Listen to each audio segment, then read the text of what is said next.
Hey, little explorers.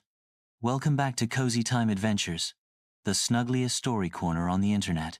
Get your blankets ready, grab a cup of warm milk or cocoa, and let's dive into another magical bedtime tale. Today's story is about a boy named Milo and a headset that's not quite what it seems. Ready? Let's go. 出去. The attic was dusty and full of forgotten things. Milo sneezed as he climbed over a box of old comic books and peeked into a cracked trunk. Looking for something cool, he whispered to himself, brushing off a spider web. That's when he saw it. A headset. Big, round, with shiny silver sides and blue buttons that glowed faintly, even in the shadows. Milo picked it up. It didn't look like his dad's old gaming gear. It was smooth and warm, almost like it was waiting for him. There was a small tag on the headband. For curious hearts only. He slipped it on. For a moment, everything went black. Then, whoosh! A swirl of colors danced before his eyes. Milo felt like he was flying through a tunnel made of stars, giggling clouds, and puzzle pieces that clicked into place as he passed. Then, thump! His feet landed softly on green grass. A pink sky stretched above him, with two suns spinning slowly. In front of him stood a worried squirrel wearing goggles. "Oh, a helper," the squirrel squeaked. "You've come just in time. Our rainbow river has stopped flowing." Milo blinked. "I'm a helper?" Yes.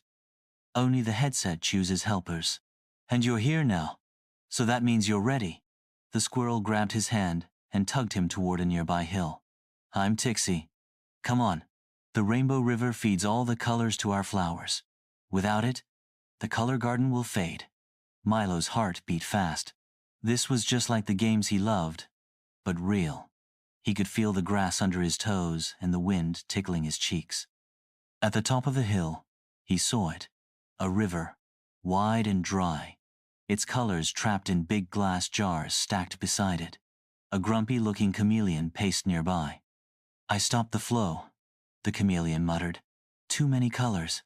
Hurts my eyes." Tixie whispered. "That's Chroma. He's misunderstood. Maybe you can talk to him?" Milo nodded and walked over slowly.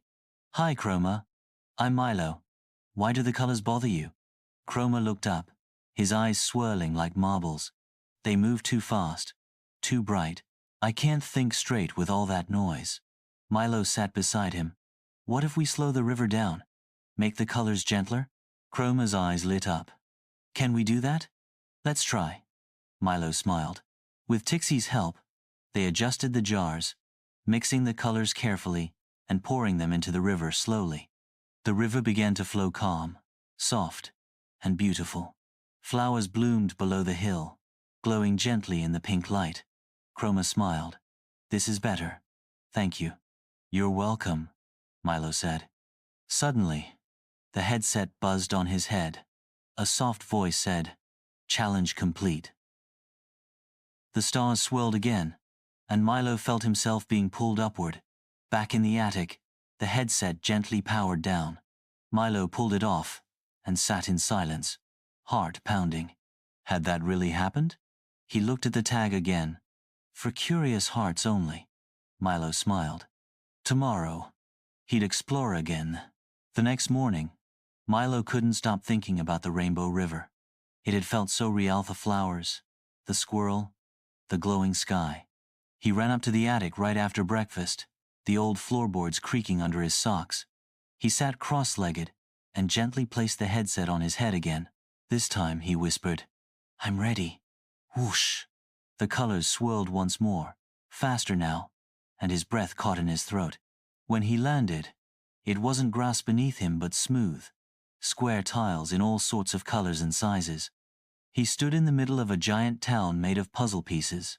Signs everywhere said, "Welcome to Peaceshire." Everything looked beautiful at first. But Milo quickly noticed something strange. The buildings didn't fit together quite right. Roofs sat crooked, windows floated beside walls, and puzzle pieces were scattered all over the streets like fallen leaves. "Hello?" he called. A girl made of puzzle pieces ran up to him. Her head wobbled a bit as she stopped. "You must be the helper. I'm Dot. We need you." "What happened here?" Milo asked, looking around.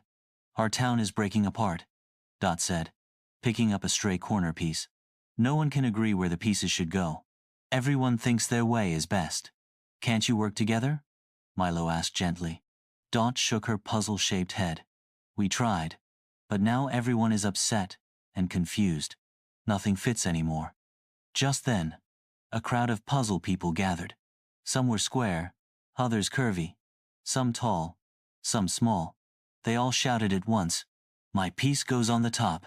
"No, mine is the center. We don't need corners. We need curves. This side is upside down." Milo felt overwhelmed. He looked around for something that might help. That's when he saw a glowing stone at the edge of the square. It pulsed softly, and when he touched it, a picture lit up in the air above. The full, beautiful image of a complete Peaceshire. A map. A guide. Milo turned to the crowd. "Look, this shows what the town is supposed to look like." The puzzle people gasped. "But that means we're all part of something bigger," said a tall blue one. "Yes," said Milo. "You each have a place. No piece is more important than another." Slowly, the puzzle people began to work together. They handed each other pieces, talked gently, and helped fit the town back together. Click, click, click. The roof straightened, the streets connected, and suddenly, Peaceshire was whole again. In the middle of the square, a new statue rose. Milo and Dot, holding a golden puzzle piece together. Dot hugged him. "You showed us how to listen. Thank you." "You did the hard part," Milo smiled. The headset buzzed again. The voice returned. "Challenge complete." Milo blinked and felt himself rising again through a tunnel of shimmering shapes. When he opened his eyes, he was back in the attic. Dust motes danced in the light. The headset sat warm in his lap. He took a deep breath, hugged his knees, and whispered, "That was amazing." There was still so much more to explore, and he was ready. Rain tapped softly on Milo's window that afternoon. It was the kind of quiet, cozy day that made him want to curl up with a story or step into one. He tiptoed up to the attic again, heart fluttering with excitement. The headset was waiting, as if it knew. He placed it gently over his ears and whispered, "Take me somewhere I'm needed." Whoosh! Colors rushed past like silk ribbons in the wind. This time, Milo landed with a cold puff-wump, right in a snowbank. He sat up quickly. The world around him was white and icy, silent as a held breath. Snowflakes sparkled like stars in the air.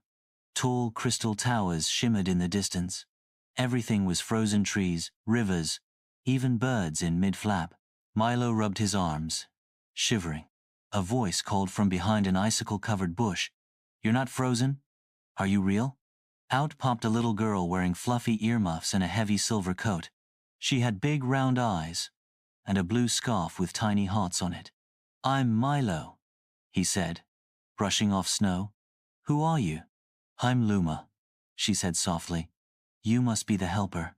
The land of frozen feelings has been stuck like this for so long. No one knows how to unfreeze it." "What happened?" Milo asked. Luma looked down. "One day, people got scared, then angry. Then they stopped talking about it. They hid their feelings deep inside, and everything started turning to ice. Even the wind stopped singing." Milo thought for a moment. "What if we help people talk about their feelings?" "But they're afraid," Luma whispered. "They think feelings will hurt more if they speak them." "Maybe," Milo said. "But not talking at all might hurt even more." Luma nodded slowly. She led him to a frozen courtyard, where townspeople stood frozen like statues with tears on their cheeks. Others mid-shout, mid-hug, mid-laugh. "They're all trapped in the moment they stopped feeling," she said. Milo looked around, then reached into his coat pocket. To his surprise, a warm red stone sat there glowing softly. He placed it in the center of the courtyard. A pulse of warmth spread out, melting snow wherever it touched. A woman blinked. A boy moved his arm. People began to unfreeze, slowly waking from their icy sleep. One by one, they stretched, looked around, and began to speak. "I was scared of losing my friend. I felt angry but didn't know how to say it. I missed my mom so much, but I hid it. Milo stepped back as colors returned to the land, pale pinks, soft blues, golden light. The air shimmered with warmth, and a breeze carried laughter once again. Luma smiled through happy tears. You helped us remember how to feel. Milo smiled back. Feelings can be heavy, but sharing them makes them lighter. The headset buzzed again. Challenge complete, the voice whispered. Milo waved goodbye to Luma, then rose like a snowflake into the starry sky. Back in the attic, he took off the headset slowly, thinking about the warm red stone and the power of feelings. Outside, the rain had stopped. The next day, Milo found the attic already filled with golden light. It spilled across the wooden floor like a blanket, wrapping the old boxes and books in a quiet glow. The VR headset sat right where he had left it, as if it had been waiting all night. He gently placed it on and whispered, "Take me to someone who needs me." Whoosh! This time, Milo landed on a bookshelf, not beside it, on top of it. He wobbled and flailed his arms before grabbing onto a large dictionary to steady himself. All around him, the world was upside down. Chairs hung from the ceiling. Chandeliers grew from the floor, and books floated like balloons, pages flipping softly in the air. Milo blinked. Whoa. He climbed down carefully, landing on a puffy carpet that rippled like water. "Welcome," said a voice. Milo turned to see a boy with giant round glasses and wild curly hair. He wore 6 scarves and had pencils sticking out of every pocket. "I'm Reed," said the boy. "You're not from around here, are you?" "Not really," Milo replied. "Where am I?"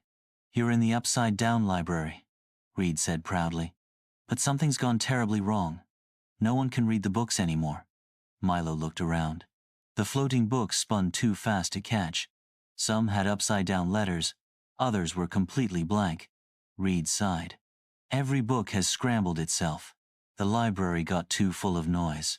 Too many loud thoughts. Too much rushing. Stories got confused and forgot who they were." Milo tilted his head. "What if we slow everything down? Help the library, remember?" Reed blinked. "You think that's possible?" "Let's try," said Milo.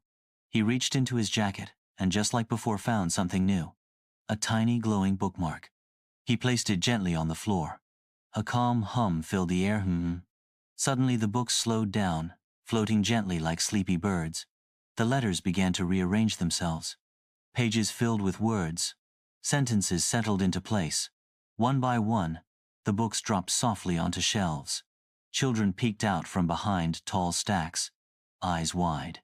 An old librarian, whose hat was upside down on her chin, clapped her hands. "It's working. The stories are coming back." Milo and Reed sat cross-legged on the carpet, reading a tale about a flying cat and a moon-shaped boat. Laughter filled the room, echoing off the curved walls. Reed grinned. "You didn't just fix the books, you reminded us that quiet is part of the story too." Milo smiled. "Sometimes, the best ideas float in silence." The bookmark in his hand glowed once more. The headset buzzed. Challenge complete. Milo stood, waved goodbye to Reed and the giggling children, and floated gently into a tunnel of swirling letters. When he opened his eyes, he was back in the attic again. He looked around, everything right side up, but his heart still a little upside down with wonder. The attic was especially quiet that afternoon. A single bird chirped outside Milo's window as he climbed the creaky stairs once again. His heart beat with gentle excitement. He picked up the headset, ran his fingers along the band, and whispered, "Take me where someone's dream is waiting." Whoosh! Wind rushed past. The scent of salt and warm flowers filled the air. Milo landed softly on warm sand. He looked around and gasped. It was an island, beautiful but strangely quiet. Palm trees stood still. Boats floated in the harbor, unmoving. In the sky, faded kites hung like forgotten wishes. Milo walked along a shell-lined path until he found a group of children sitting beneath a giant dream tree. Its branches drooped, heavy with gray, shriveled dream pods. A girl with long braids looked up. "You're not from here, are you?" "Nope, I'm Milo." "I'm Aya," she said with a small smile. "We used to dream every night, Big dreams flying whales, ice cream mountains, kindness robots. But one day, the dream stopped growing. Why? Milo asked. Aya looked down. The grown-ups said we should stop dreaming and start doing. They told us dreaming was a waste of time. Milo felt a twist in his heart. That's not true. I miss my dreams, whispered a boy nearby. I used to dream I was a star jumper. I dreamed I could talk to animals, said another. Milo reached into his pocket and pulled out something new, a tiny rainbow-colored bell. He held it up to the wind and gently rang it. Tingaga. A soft sound drifted across the island, like the first note of a lullaby. The gray pods on the tree trembled. A pink one blinked open. Then, a blue one. Then a green. Children gasped as dreams floated down tiny glowing bubbles filled with sparkles and songs. A unicorn galloped across the sea. A flying bus whooshed overhead, carrying dreamers to candy galaxies. The kites soared again, painting the sky with hope. The air filled with color and giggles. Aya laughed through tears. They're back. You brought them back. Milo watched as each child caught their dream in their hands like a butterfly. Dreams don't disappear, he said softly. They just need someone to believe in them again. The dream tree stood tall now, bursting with color and light. Milo hugged Aya and whispered, "Keep dreaming, no matter what they say." The headset buzzed again. "Challenge complete," the voice said, warm and proud. As he floated upward in a swirl of stardust and dreams, Milo looked down one last time. The island glowed like a lantern in the dark. Back in the attic, the air smelled of salt and sugar clouds. Milo removed the headset with a smile. He wasn't done yet. One more journey to go. Milo sat in the attic, headset in his lap. Light filtered in through the small round window, painting golden shapes across the floor. 5 adventures, 5 places he had helped. His heart felt both full and curious. "One more," he whispered. He slipped on the headset and closed his eyes. Whoosh! This time, Milo didn't land anywhere new. He was back in a place that looked just like home, but it was different. Softer, brighter. The sky shimmered like a memory. His school was there, and so was his room, but everything felt wrapped in a warm kind of magic. "Milo," a voice called. He turned to see a boy sitting on a bench outside the library. He looked just like Milo but quieter, smaller somehow, a little more unsure. "Are you me?" Milo asked. The boy nodded. "I used to love stories, but then I got scared. Scared I wasn't good enough to help anyone, so I stopped dreaming." Milo sat beside him. "But look what you've done. You've helped a girl find her courage, helped people share feelings, brought back dreams, and reminded others to slow down and listen." The younger Milo looked up with wide eyes. "That was me?" Milo nodded. "It's always been you." The world around them shimmered again, and the sky turned soft pink. Flowers bloomed along the sidewalks. Laughter bubbled from the open windows of homes. "You're ready now," said the younger version of himself. "The headset helped you believe in you." Milo felt something warm in his chest. "I think it's time to go home." Back in the attic, the headset gently blinked. Milo lifted it off, placed it back in the box, and closed the lid with care. He looked around the attic, the dusty lamp, the old books, the soft hum of quiet magic. He smiled. Downstairs, his little sister called, "Milo, can you help me with my drawing?" He grinned. "Coming." As he left the attic, he carried something with him, something you couldn't see, but could feel. Courage, kindness, wonder, and the gentle belief that even the smallest kid can make the biggest difference. Hey friends, thanks for joining Milo on his magical adventures through the VR headset. If you loved exploring the land of frozen feelings, the upside-down library, or the island of forgotten dreams, don't forget to like this video and subscribe to our channel for more heartwarming journeys. Comment below. Which world would you visit with Milo's headset? And remember, no matter where you are, you can always dream, help, and make the world a little brighter. See you next time, brave explorers. Pai, Tsindorima.